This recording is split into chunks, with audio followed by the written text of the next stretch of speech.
Yes, exactly. Term limits are relatively new, I believe, with as far as the presidency goes. And we haven't had all that many presidents, right? And we've had numerous family members be president. We've had a couple of father-sons, right? I mean, how is that possible out of all the millions of people in this country that so many family members are the only ones qualified to run the country?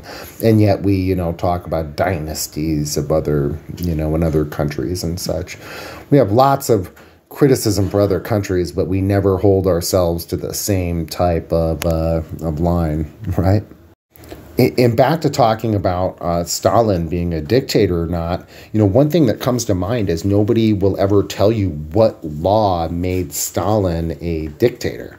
When we're talking about Funny Mustache Guy in Germany, we can look at the Enabling Act, which ended up giving the chancellor, and who was the chancellor at that time, Mein Führer, Funny Mustache Guy. So we have the law to look at where we can actually say, well, aha, right here is how Adolf gained dictatorial power in 1933.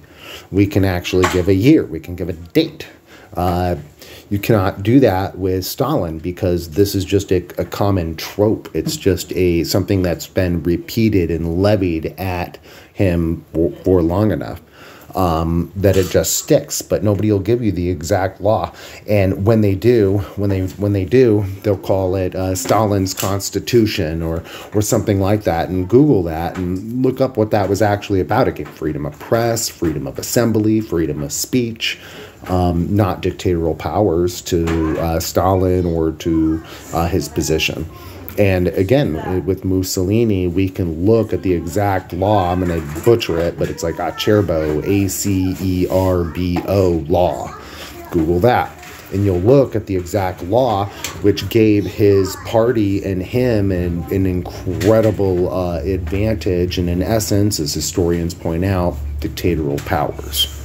Can anyone out there point to the law that made Stalin a dictator? Let's discuss that, if you have one. If not, can everyone just concede that he wasn't a dictator after all? The CIA went ahead and admitted it. Why not you? Not you. You're all right. Solidarity, comrades.